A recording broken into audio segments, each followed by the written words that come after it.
I want to talk about joy this morning. It's always our theme on the third Sunday of Advent.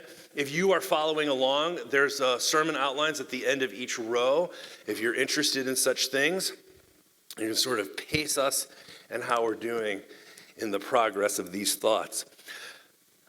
It's funny, when it came time to pick a scripture for this week, I couldn't narrow it down. There are so many good ones that deal with joy. So I'm going to give you three this morning.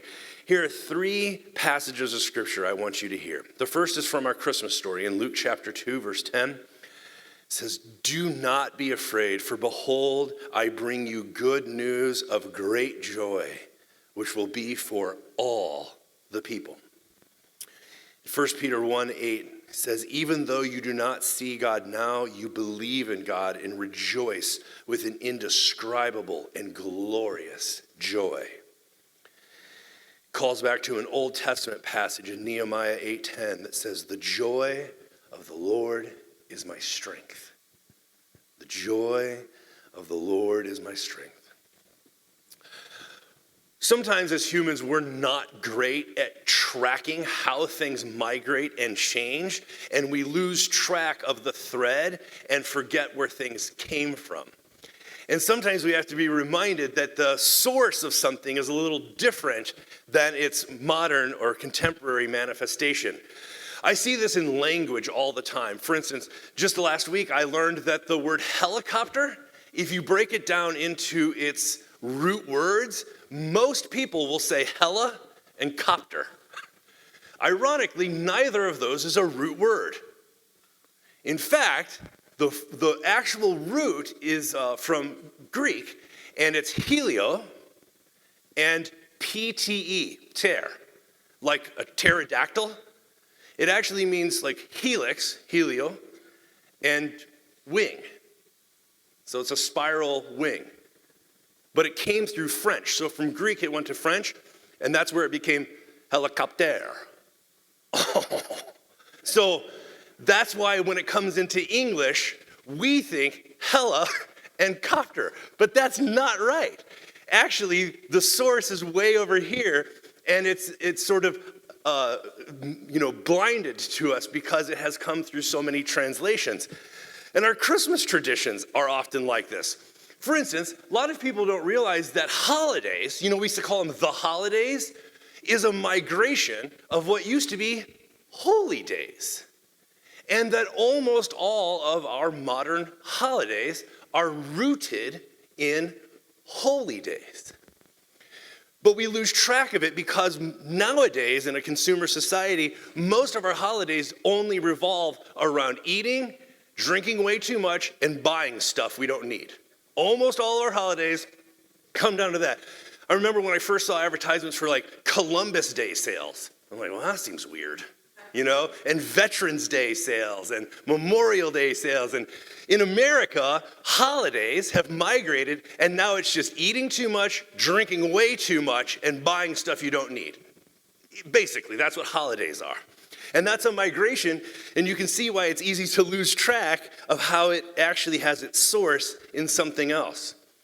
Even in our Christmas songs and in our Christmas traditions, there are all sorts of things that are remnants or sort of zombies left over from previous manifestations. Like, we have words like Yuletide. We don't use them much anymore, but they show up, right, in interesting places. Or Tannenbaum. Oh, Tannenbaum, how lovely are your branches, right? It's because it comes from a different language and a different time. And actually, this stuff is worth noting. It's worth paying attention to. Because when some people find out where our traditions are rooted, that their source is in some other place, they get distracted or discouraged about our modern participation in them. For instance, with these two, Tannenbaum and Yuletide, they're actually rooted in a German celebration, a week-long celebration around the winter solstice, in the darkest day of the year, right? And so to bring life, to chop down a tree and bring it inside, so fir tree is, that's the Tannenbaum is a fir tree in German.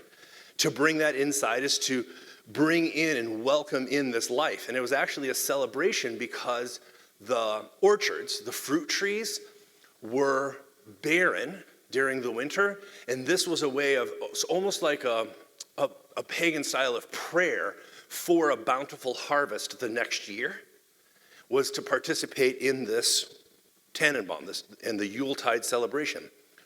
Well, some people, when they find out that many of our Christmas traditions are rooted in pagan holidays around the winter solstice, they start getting a little discouraged or a little grumpy and saying, well, if it doesn't originate, right, if in this way, I don't want it imported from this other thing. And so they sort of pull a bah humbug, and they don't want to do that anymore. And it's where a little bit of knowledge can have a really deadening effects. And I want to say, hold on a second. Nearly everything we do, from the origin of our money, to the origin of our law, to our expression of sexuality, to our music, everything we have is rooted, its origin is somewhere else. It's sourced in the past and has migrated and evolved and changed to become this thing. If you're going to be some kind of purist that only participates in things that are, right, not rooted somewhere else, that are not find their source in some other tradition, you're going to quickly shrink down what holidays or holy days can look like, because they're all sort of a mixed bag and a hybrid, an amalgamated expression of these various traditions that have migrated through history and evolved when they crossed the Atlantic and become the way we do things now. There's almost nothing that can survive a purity test like that. So when it comes to the third Sunday of Advent, I want to make a really clear distinction about something, which is that joy, which is our theme for today, joy is not just happiness taken up a notch. Okay? Joy is not just happiness turned up. I want to remind you, in case you don't know or have forgotten, that joy actually finds its source in a very different place than happiness. In our modern English language, the two have become sort of synonymous. We use them almost interchangeably. And I think this is to our detriment. I think this is a terrible development. We need to keep the two separate, because happiness can be rooted in your circumstances, your relationships, your stuff, right? Happiness can be a response to your environment. Joy has a different source. Joy is not determined by your external circumstances. Joy comes from being deeply rooted and grounded in a different source. Because happiness, right, like the weather, can sort of change by the hour and by the day and by the season and in the different stages of your life. Happiness will go and come and go in waves. It has ebbs and flows, right? Joy is a different category of human experience that we, as people of faith, believe its source is found somewhere else, not in our stuff and not in our circumstances. I'm very aware of this, by the way, when it comes to things like music. I'm always struck by how communities that have suffered, that have experienced oppression and challenges and devastation, how they rally in community, that relational component, and often grounded in faith, expresses itself in joy. One of my favorite comedians is British, and he has this hilarious bit he does where he visited the States, and he was amazed. Somebody took him to a black church, and it was so different than his English experience of going to Anglican church. And he has this hilarious bit about the dancing and the color and the celebration and the delighting in joy and hope that came out of the African American experience versus his English experience of having all the money and all the power and yet singing really boring, dreary songs. I always think of that when I'm not experiencing the kind of joy that I hope for. And several years ago, I heard a song. It was, would be classified as a spiritual. And I use it as sort of a catalyst, if you will, sort of a shot in the arm when I am feeling less joy than I know should probably be part of my life. So I sing myself this little song. It's like a pep talk I give to myself. And it comes out of the spiritual tradition. And so I just sing to myself, joy, joy, joy, overflowing. Whenever I put my trust in thee, when I give it up and I let it go.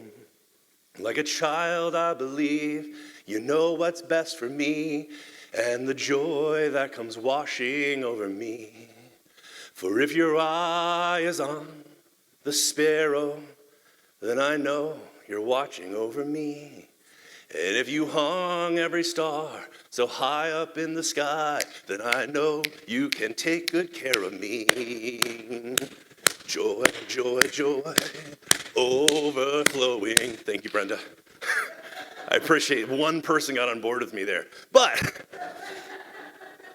I know this won't work for everybody. That works for me because that song calls me back to a time when I was experiencing great joy. But I think that every one of us should have something, right?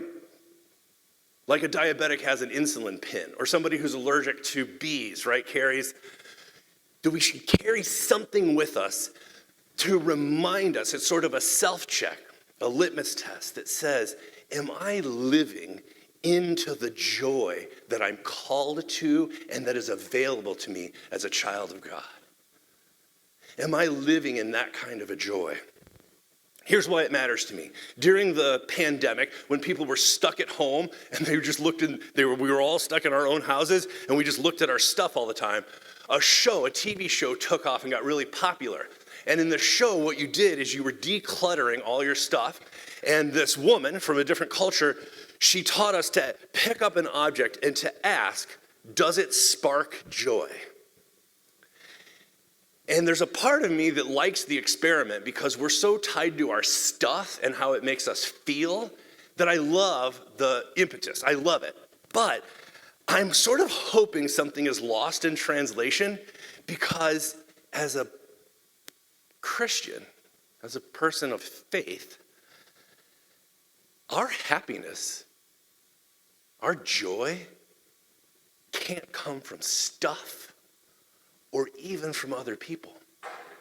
If our joy is determined by who we're dating or how our job is going or how our house looks or if we have the right clothes or how other people react to us, then it's going to come and go in a way that is going to exhaust us. And like our holidays, if I can just say, the more we consume, the more we are consumed.